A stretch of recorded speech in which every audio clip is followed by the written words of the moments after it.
All these lines are expeditions, all sorts of voyages of explorers. Here is the first voyage of Christopher Columbus, the voyage of Vasco da Gama, or the one we will see today, the Franklin expedition. On May 19, 1845, two ships, the HMS Erebus and the HMS Terror, accompanied with supply ship, left England. The destination was the Arctic. They briefly stopped in some small islands in northern Scotland, then sailed for 30 days until they reached the Whalefish Islands on the western coast of Greenland. There, they transferred supplies, crew members wrote letters home, and 5 sick men were sent back, reducing the final crew number to 129 men. Then they sailed north into Baffin Bay, and in late July 1845, they encountered 2 whaling ships. The whalers later said that the crew members were waving and cheering. They were positive and the morale was high. But this was the last time the expedition was ever heard of again by Europeans.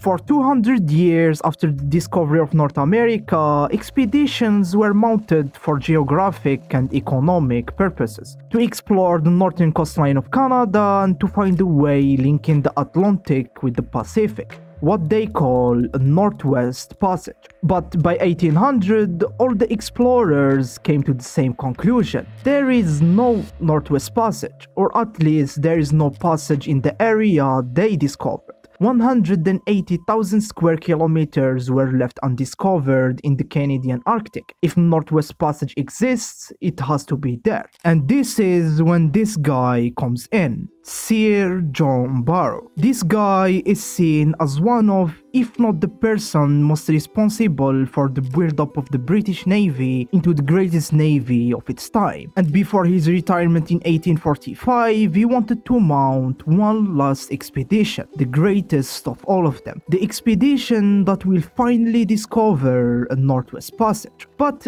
this John Barrow wasn't going to lead his expedition. He was over 80 years old and he had no real experience of the Arctic. So he needed to find someone to lead his great mission, and he had some men in mind, the first of whom is Sir William Edward Parry, 60 years old at that time, the best one out there, the one with the most experience. He went on several missions to the Arctic and he came back alive every time, but being this old, these exploring days were behind him, so he declined. Sir James Clark Ross had been on 4 missions to the Arctic with Parry, and he just recently came back from a mission to the other end of the world, the Antarctic, with 2 ships, the Erebus and the Terror. The voyage was a huge success. They made a lot of great discoveries. But he was newly married and he promised his wife that he won't leave on expeditions anymore. So he declined, but he recommended someone else. Francis Crozier. He was the captain of the Erebus on the Antarctic mission, and he went on several expeditions with Parry as well. But there was a problem. He was Irish and he was of low birth, and they weren't going to let an Irishman get the credit of discovering a Northwest Passage. So he was crossed off the list. Sir John Franklin. 59 years old at that time, has a ton of experience. He fought on several battles, including the legendary Battle of Trafalgar, and he went on 2 expeditions to the Arctic, where he almost starved to death and ate his boots in one of them. Yeah, he got the background necessary, so he was approved. Sir John Franklin will lead the expedition, and Francis Crozier will be his second and captain of the Terror. Now they needed ships and supplies. For ships, we already saw them. It's the HMS Erebus and the HMS Terror. They reinforced them and they added modified steam engines to ships, which at that time was a recent and an incredible innovation. Always left is supplies, and luckily there was another great new innovation going around, tinned food. So they took 8,000 tins with them. That's 3 years worth of supplies. So yeah, the 24 officers and the 110 men were ready. The journals were talking about the expedition. The public was positive to it. They assumed that this is the expedition. They were already thinking about all the riches this Northwest Passage would bring to England. And in 19 May 1845, in the morning of that fateful day, Her Majesty's ships, the Erebus and the Terror, set sail.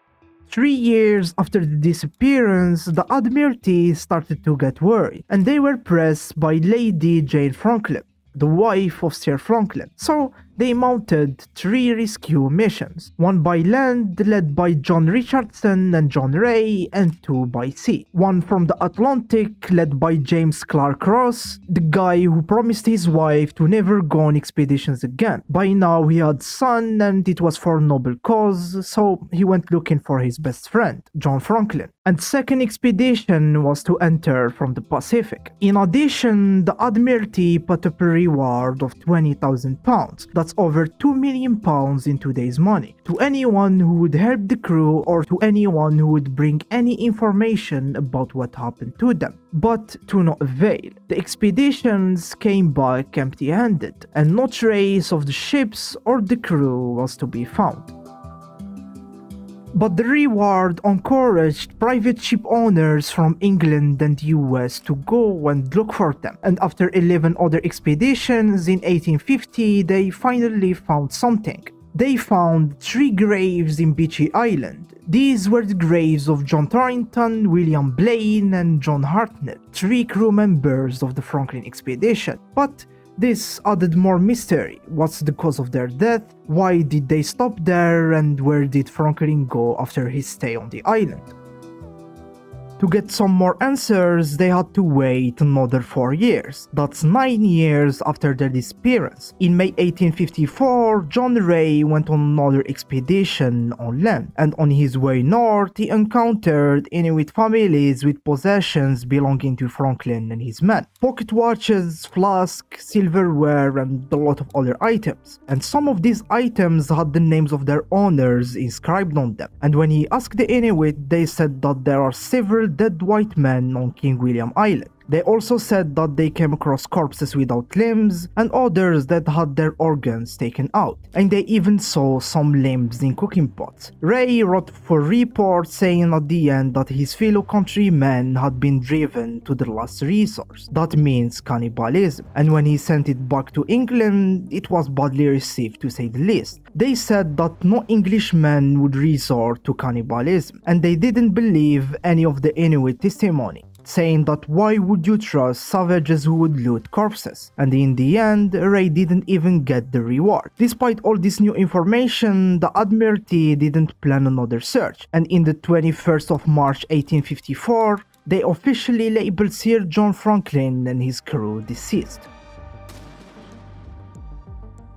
But there is one man that read the report and believed it. His name is Francis McClintock, and in 1859, with the help of Lady Jane Franklin, he went on another expedition. This time, it was not a rescue mission, but a mission to find out what actually happened to them. And he did. He found a cairn, and inside it, he found a note. It said that the expedition stopped for the winter of 47-48, but this was a mistake. It's the winter of 46-47 in Beechey Island, where they found the graves, and it was signed Sir John Franklin commanding the expedition, all well. But there was another message on the margins. It seems that the note was dug up again later, after the first note was written, and this time it was Francis Crozier who wrote the second message. The message said that they were stuck on the ice for 18 months, and that on 25th April 1848 they abandoned ships. The note also said that Sir John Franklin died on the 11th of June 1847, just 2 weeks after he wrote the first note, and that another 5 officers and 15 men died as well. And at the end of the message, this was written, and starting tomorrow, 26th, for Bucksfish River. This Bucksfish River is over 500 miles away from where they were stuck, and they needed to walk another 500 miles to reach any sort of civilization. Walking 1,000 miles in their conditions was impossible, and the thing is, they had another problem they were not aware of. Over the next 100 years, from the mission of McClintock in 1859 to the 1980s, not much progress was made. People mounted some expeditions, but they only found some items and a couple of dead people. But in 1981, some Canadian scientists had the permission to dig up the corpses of the 3 men buried in Peachy Island, and after the autopsies, they found the extremely high levels of lead. The most plausible theory about this is that it came from the tins. The company that had to make the tins had only 6 weeks to do so, and it was a huge contract. They had to make it quick, so they hired inexperienced workers. These tins were soldered with lead solder, and it melted like wax into the food when it was heated. The men on the Franklin expedition not only had to walk 1,000 miles, but they also had to do it with extremely high lead quantities in their bodies. This can explain all the bad decisions they made. And before this scientist expedition, there was another expedition with the same scientist, and on that one they found some other bones and remains on King William Island, and some of them had strange marks. They later identified them as skeletal patterns suggesting cannibalism, which proved that the Inuit testimony from 125 years ago was correct. After all this, they had a good idea about what happened to the crew. The cold, the lead poisoning, the diseases, and the long walk, all this ended up killing all the crew members. But there was one thing left to uncover: the ships. No trace of the ships was to be found. And this continued for another 3 decades, until 2014. On September 2014, search team finally found the wreck of the Erebus, lying in 11 meters of water, at the bottom of Wilmot and Crampton Bay. And in 2016, the wreck of the Terror was finally found south of King William Island, at a depth of 24 meters, and in great condition. After the crew of the Franklin expedition abandoned the ships when the ice melted, and after several decades, the ships drifted south and finally sank in these 2 spots.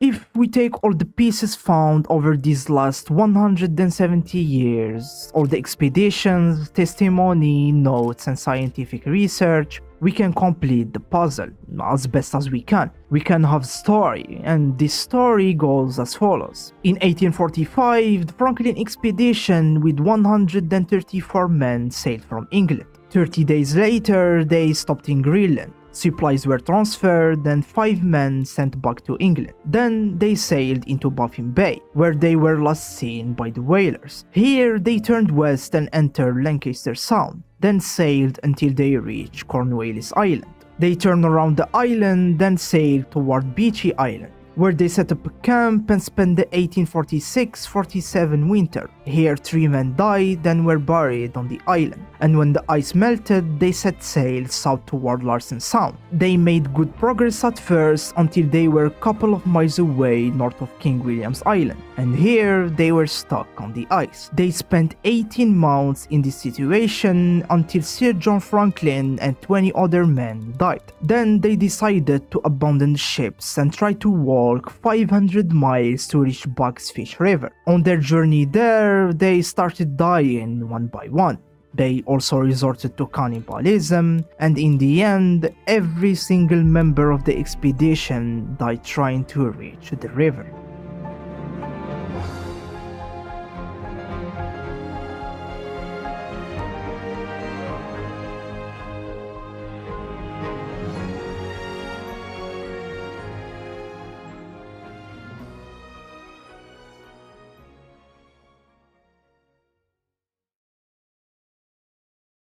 If you enjoyed watching the video, and if you want to see other stories like this one, don't hesitate to sub and leave a like, and yeah, I will see you soon.